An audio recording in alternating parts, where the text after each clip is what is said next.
Hey, Nate. Morning. It was suspenseful. I was waiting for the grand appearance. all my, all my family calendar in the background and stuff. I know that feeling. Was No, but Quinn gonna is Quinn gonna come this morning? yeah, I was talking to him yesterday actually, and I reminded him about today, and he said that he was going to be here. So, um, but I've got about 20 minutes this morning, and then Okay, I gotta go. We got a bunch of snow here yesterday, so I got to do some snow plowing today. right But on. That makes um, sense. so we'll kind of jump into uh, what I what I want to go over with you today. And one thing I will say, I know that I told you before, we kind of went out of order with like as soon as we started working together, like we jumped right into the giveaway because it happened to be right around Christmas and stuff. But I'm kind of reeling it back in, and now we're going to go through an order, which is why I told you to kind of wait on the signs for now because the signs are like pouring gas on a fire, and we want to make sure that we have a good flame going already before we start pouring gas on it. So that's why the next step in the series is basically just fine tuning like your website and your Google business profile, which I was looking at yours this morning and I'll pull it up here in a minute and screen share. It looks like already pretty good. Just a few tweaks because you got to think like, when you start putting the signs out and stuff, people are going to start calling you, people are going to start looking you up, and you want to make sure that what they're seeing is optimized as best as it can be. So let me go ahead and screen share and I'll show you what I was seeing here.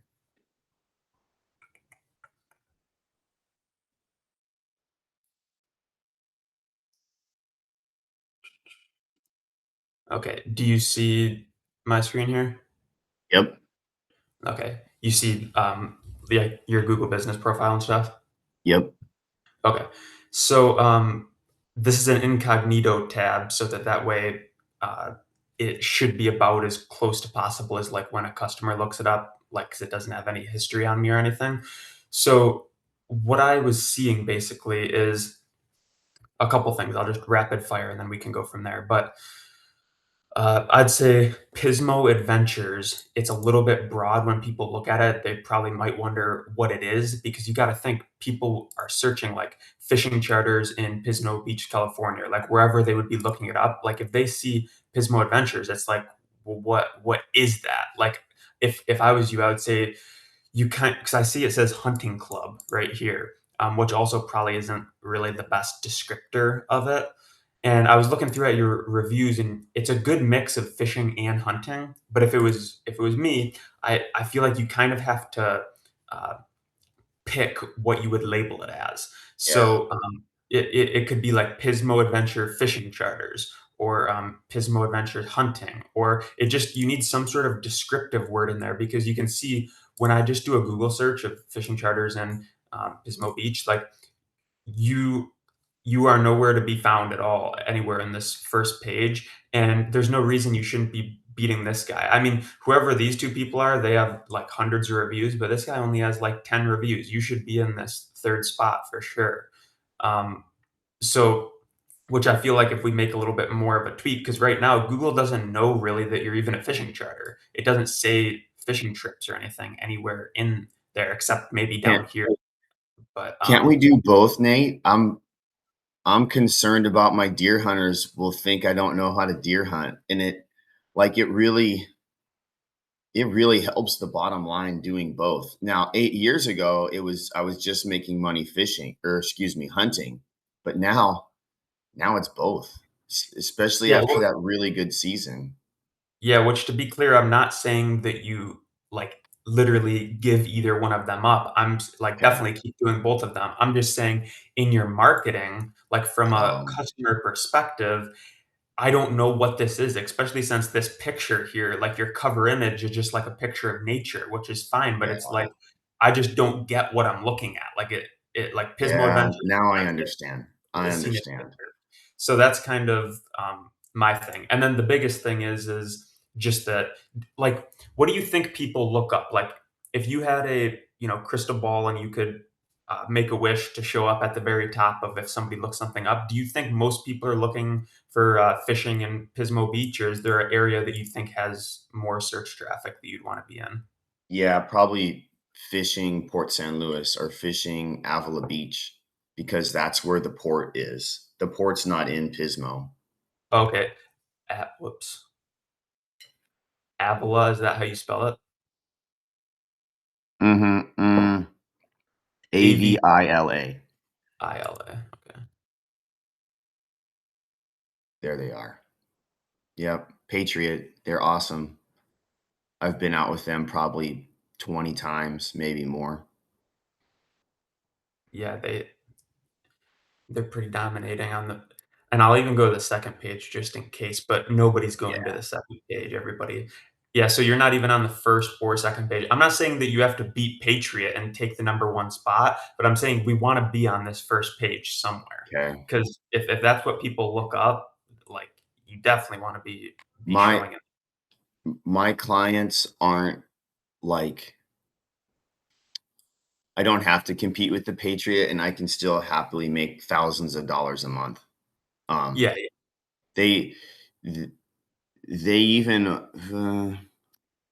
they don't promote me, but it wouldn't be outside the realm of possibility if someone's like, "Hey, what do you think of Pismo Adventures?" or "Who's that guy?" They would say nice things just because 'cause they're good business people and they've known me, like, I don't know, 15 years. Yeah, that's good. So, One advantage maybe you need to know about is Avila Beach Paddle Sports is actually I work for them. So Central Coast Kayaks and Avila Beach Paddle Sports, I'm a independent contractor. So I mean, you are a fishing charter captain. Let's go with the fishing. Just from the simple fact that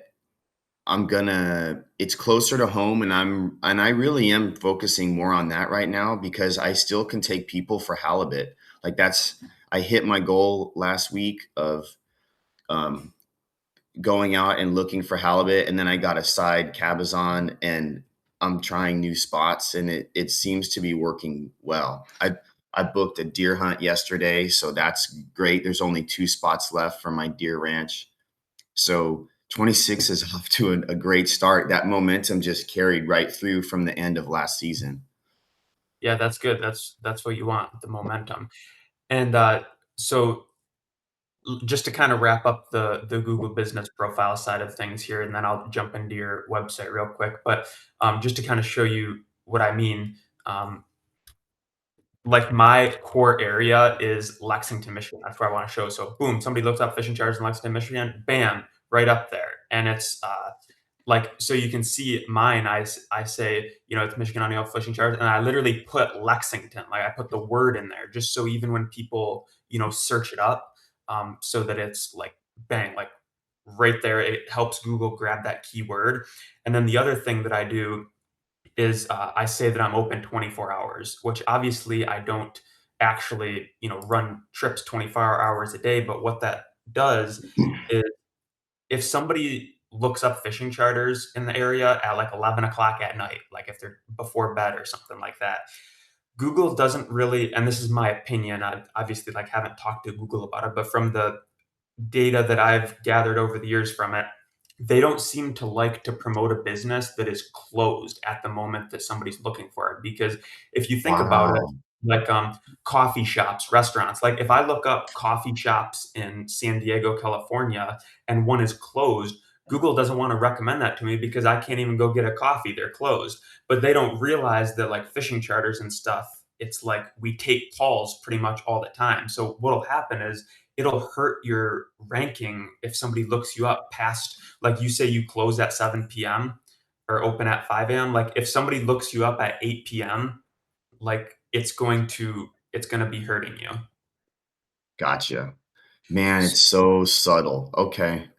So, as far as like actionable steps with your Google business profile, I would say, have a good think about what you want to say, like Pismo Adventure, fishing, or fishing trips, or charters, or however you want to word that. I just think it needs to get a little bit more specific, and that'll help you rank better. And then you probably want to change it to being open 24 hours a day.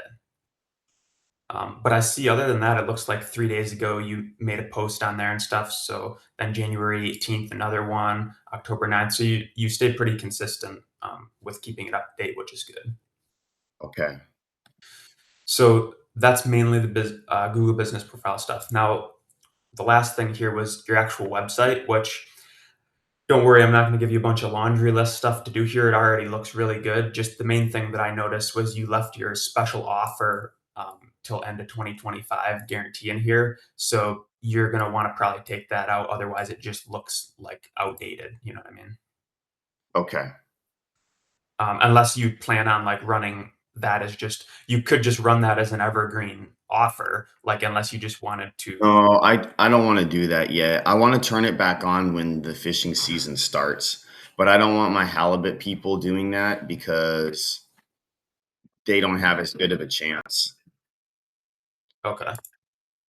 Um, let's see. Let me do. I'm actually making these changes as we speak. I just changed Pismo Adventures to Pismo Adventures Avila Beach, Pismo Beach, and I put the little slash like Lexington. Yeah, and it'll probably say that it's like pending approval. Sometimes it'll take like a day for them to like uh, Yeah. reflect the changes or whatever. But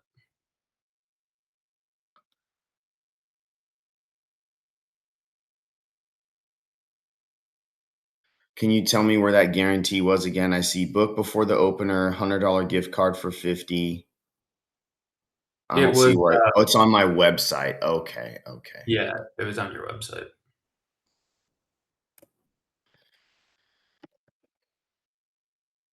I'm just to kind of work. I'm actually assembling a team of because I love Avenger movies, a team of Avengers to help Pismo Adventures. So I have you, who's like the guerrilla marketing pro. I have my website guy I've worked with for 8 years, Ben, and he's a search engine optimization person. And then I have a business coach through the county business like chamber, and she's like a marketer, just like makes things look really pretty because she's a woman and she's got that woman's eye for detail. So I just want you to kind of plug that into your brain because I think we can all leverage each other. Like the whole finding the sand dab spot. My marketer really liked that. She's like, okay, you're right. You don't always have to be like trying to close a sale. So and she Hmm. was concerned I was gonna spread myself too thin, but I'm like, well, I'm just gonna the stretch I make for Nate, I'm gonna make it for you too. She liked that. Yeah, I would say at least my experience with having mentors and stuff is there's been many of times where I've had multiple at once, but it just gets a little bit tricky when like Okay. the information is conflicting. So like, if it's for different elements of your business, then that's totally good. Like, there's been times where I've had like a mentor for paid ads, which you know that I don't like paid ads anymore. But like, I've had a paid ads mentor. Then I've had like an organic content mentor, like helping me with like just posting content stuff. Then I've had a guy helping me with cold outreach. So it's like, okay, I could have Mm, three going on at once, but they're all in their own realm of things where you have to be yeah. careful. And where I've ran into trouble is having two people giving you advice on the same exact thing. Like Okay. if you had two SEO guys, it's like, well, now whose advice are you going to take?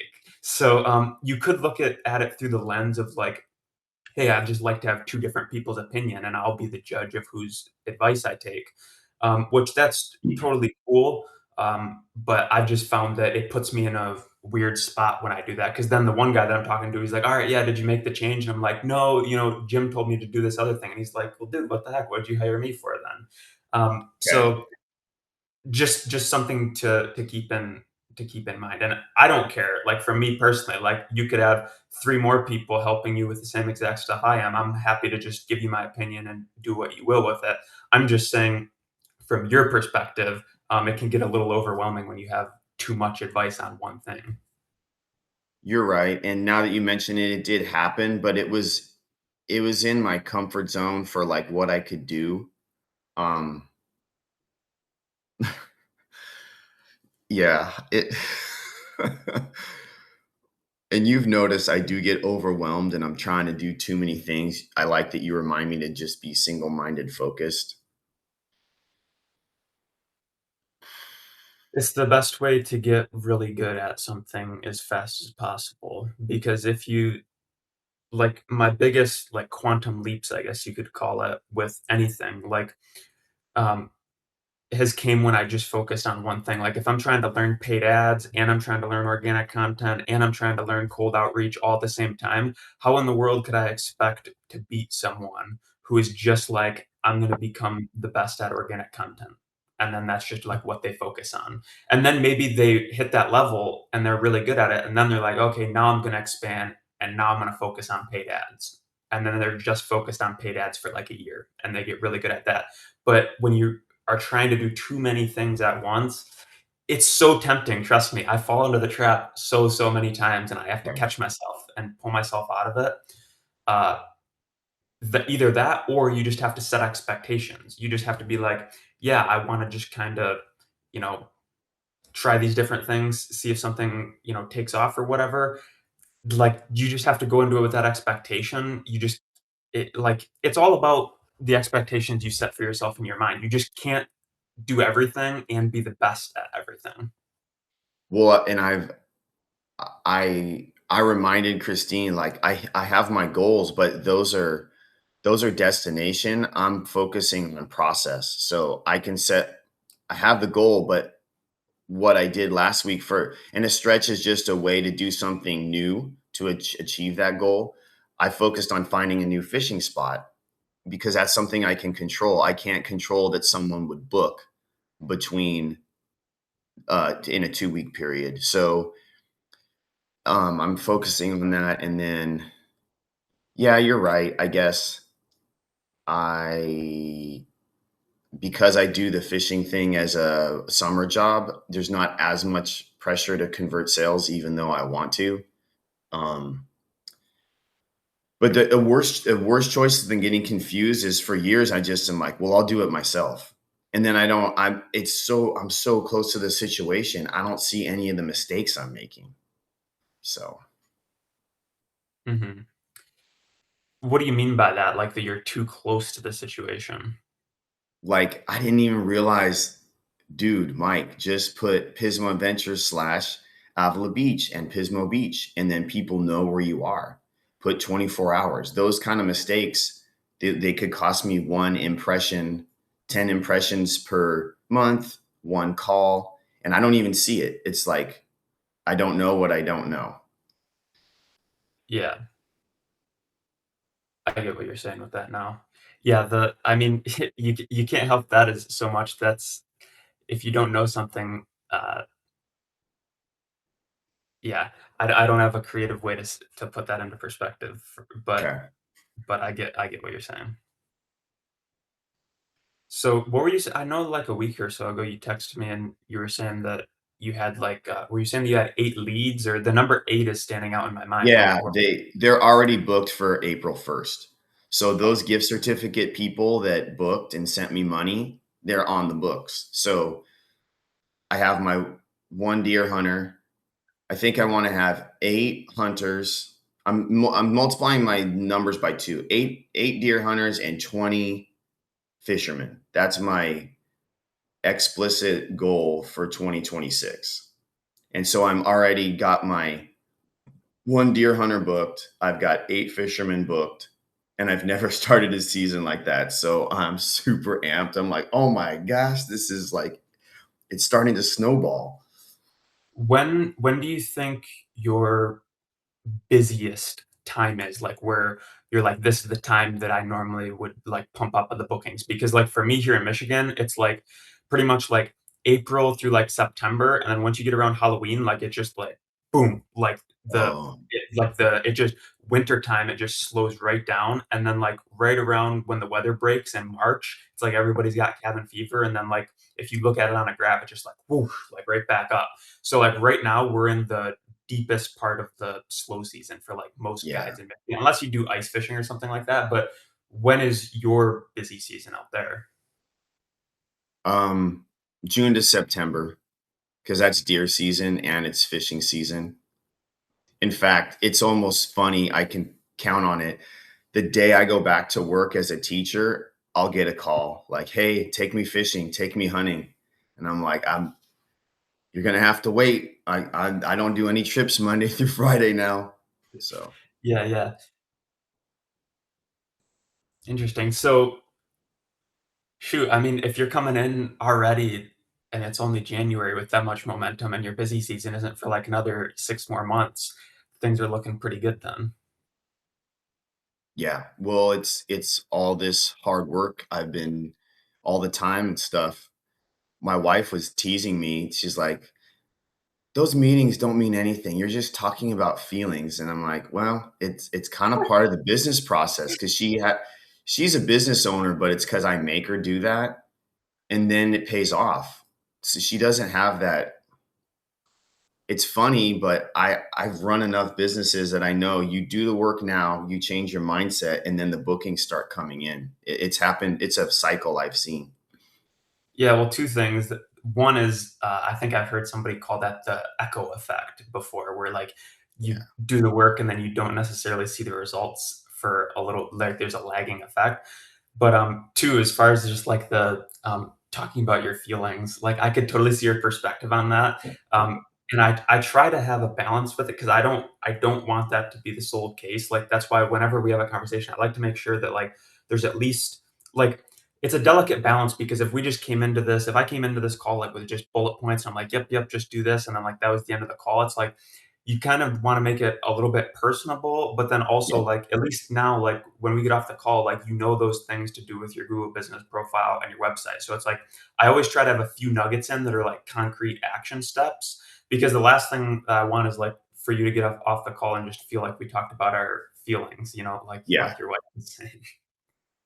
Well, she's only listening in the background. I don't feel that way because we have. I actually over our coaching stuff, I haven't hit some of my goals, even simple goals. So we do make actionable steps, but it's hard.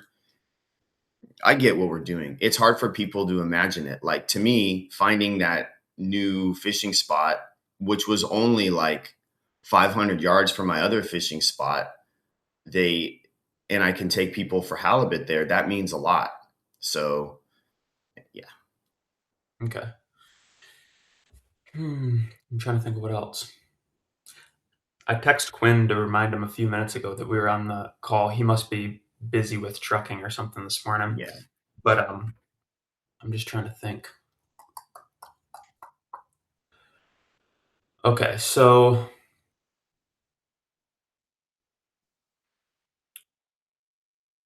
you think you can get those things with your Google Business Profile and website like good and taken care of by the time we talk next week? Yes. And Okay. then I want to build on the goals I already hit. So I have an intake form that I'm working on for like when someone calls me at Book Your Hunt, I just send them the intake form. And then I did I had 5 prospective clients. I closed 1. So I'll send some follow-up emails. And I think those 3 things, those are good stretches to work on for the week. And then if I go above that, that's always good. But I want to make it achievable. Yeah.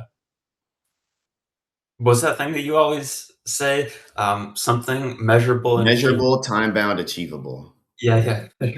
I remember that. That stuck with me. Hey, I'm learning a little bit of stuff from you, Ethan. Good, But Nate. but, That is fun. yeah, I think that that's pretty much the main stuff that I wanted to cover. I was kinda just sitting here well, it started a few days ago when I was thinking about, like, the signs and stuff, and I'm like, "Yeah, before we don't jump into that, let's do the other stuff first." Because, actually, I'll just pull up here. I don't think I don't I'm wanna sure. I don't wanna make it a goal, but my Schedulista calendar is not set up to be optimized because I need to list those 9 other pig hunts available, and right now you click on the pig hunts, Schedulista won't let me double book, so fishing takes up all the spaces. So it would appear there's no hunts and no pig hunts. But I don't wanna do that this week because it's hard to find Schedulista and talk to them, and yeah. Yeah, yeah. So just real real quick here, I'll try to just give you a quick overview. Um Okay. You see my screen? Yep, So this is basically the roadmap that you're probably familiar with. It's I the am. way that I have things laid out. So we've already, went through season 1 of where we've, talked about guarantees, pricing. So we've got your offer figured out. So then this is where we started going out of order. We started with the giveaway, which then you were doing outreach with it, and stuff like that. So that's why we kind of are reeling it back in, and we're in the search phase right Okay. now for the next week or so. Then after that, then we'll jump into the signs, which that'll take us a while, and then not to get too far out into the future, but then that's when after that, like once you get the signs out and stuff, then that's when we start looking into referrals, organic content. We make sure that the sales are dialed in, delivery systems, and then at the very end is like management, automating stuff, things like that. So just so you know, like I'm not just coming up with this stuff out of thin air. It's like Yeah, we're following a system here. I like that. Yeah, I can work on my processes more, but I mean, I've got my stretch for this week, so Yep. So yeah, you're good for now. I just wanted to kind of give you a glimpse into the future. So, but yeah, man, I think that's about it. I got to get okay. rolling. I got some snow to plow. So, All right. Thank you for your support on this, Nate, and keeping me, single-minded focused. Don't get out in the weeds. So it's helpful. all right, man. Good luck this week. We'll talk to you next Monday. Okay. See you then.